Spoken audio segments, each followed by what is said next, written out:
एक अरेस्ट भी हुआ है। दोनों केसेस का क्या स्टेटस है, क्या बड़े पुलिस अधिकारियों से इसकी एक्शन हो सकता है?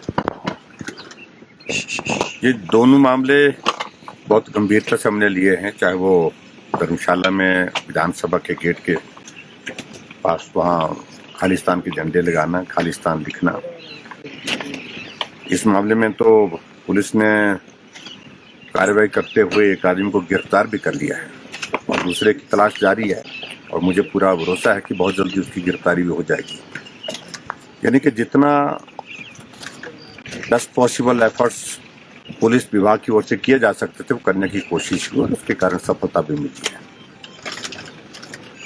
जहाँ तक दूसरी बात की बात कर रहे हैं, उस पर इन्वेस्टिगेशन का प्रोसेस चला है, तो मैं समझता हूँ कि अभी उस पर कुछ कहना उचित नहीं होगा। हम थोड़ा और डिटेल्स का इंतजार कर रहे हैं, जैसी सारी जानकारियां प्राप्त होती है उसके मुताबिक आगामी कार्रवाई होगी। लेकिन जो दोषी हैं उसमें चाहे कहीं भी हैं, कोई भी है, उनके खिलाफ कार्रवाई होगी और सख्त कार्रवाई होगी। सर, क्या ऐसा भी इनपुट है कि जो अभी एक व्यक्ति पकड़ा गया है उसे पंजाब से भेजा गया था या हायर किया गया था, कुछ और इसमें पता चल पाया है? देखिए, मैंने कहा कि अभी डिटेल्स उसकी आनी बाकी है। गिरफ्तारी हुई है और पंजाब से ही हुई है, और जो दूसरा व्यक्ति है उसका ताल्लुक भी उसी तरह से लगता है, वहीं उसी प्रदेश से है, और जो इन्वेस्टिगेशन की प्रोसेस है वो आगे चल रही है।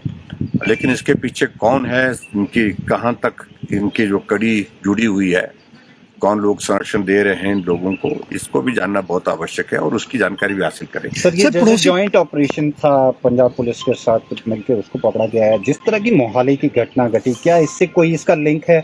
जो एक ऑडियो मैसेज भी आया गुरपतवंत सिंह पन्नू का आपके नाम, इसको लेकिन लगातार देखिए इस तरह के जो इंसिडेंट्स जो हो रहे हैं, जो घटनाक्रम घटित हो रहा है, तो ये कनेक्टेड तो सब आपस में लग रहा है कहीं न कहीं किसी तरह से।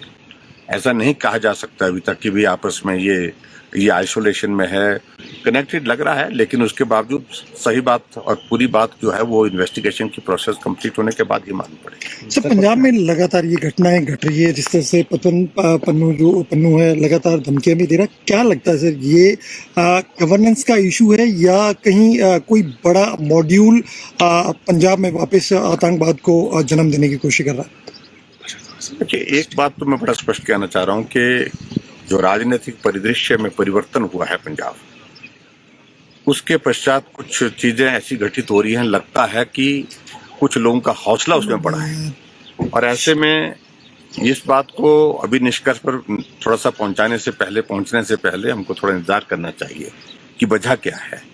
लेकिन हौसले उनके बड़े हैं कुछ लोगों के, और वो हौसले और हिम्मत बढ़ने की वजह से घटनाओं का क्रम बढ़ता गया है। पिछले दिनों आप लोगों ने देखा भी होगा कि सीरीज ऑफ इंसिडेंट जो है वो हुए हैं, और उसके कारण ये चिंता का विषय हम सब। सर, आपकी प्रधानमंत्री से भी मुलाकात हुई है, क्या इन विषयों को डिस्कस किया गया और क्या उनका हिमाचल आना फाइनल हुआ?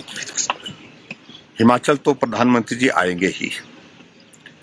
दो चीजें हैं उसमें प्रमुख रूप से, एक तो हिमाचल प्रदेश के जो हमारे डेवलपमेंट के प्रोजेक्ट्स हैं जो कंप्लीट हुए हैं उनका हमने उद्घाटन करने के लिए, और जो शुरू होने हैं कुछ एक प्रोजेक्ट्स उसकी शुरुआत करने के लिए, शिलान्यास करने के लिए निवेदन किया है, और दोनों चीजों को लेकर प्रधानमंत्री जी ने सहमति दी है।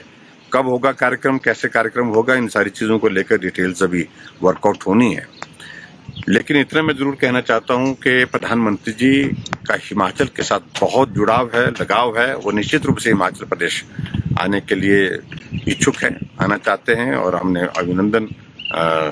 उनका अभिनंदन करना है और हमने उनको निमंत्रण दिया है। दूसरी बात, सबसे बड़ी इम्पोर्टेंट चीज तो जो 8 साल का कार्यकाल बतौर प्रधानमंत्री नरेंद्र मोदी जी का पूरे देश में हुआ है, जहां पूरे देश को सम्मान हासिल हुआ है पूरी दुनिया में, उस दृष्टि से जो कार्यक्रम तय होना है उसके लिए भी हमने अपनी ओर से निवेदन किया है कि अगर इस कार्यक्रम को भी आप हिमाचल प्रदेश में कर सके तो हमें बहुत आनंद आएगा। तो हमने निमंत्रण दिया है, हमने निवेदन किया है। सर, पेपर लीक जो मामला है, क्या इस पर भी विचार किया जा रहा है कि सीबीआई जांच की आप इन सारी बातों को लेकर के अभी तक की क्या डेवलपमेंट है इसमें इन्वेस्टिगेशन की प्रोसेस की, उसकी जानकारी हासिल करने के बाद ही कुछ आगे बात करेंगे। प्रधानमंत्री से सर क्या ये खालिस्तान वाले मुद्दे पर चर्चा?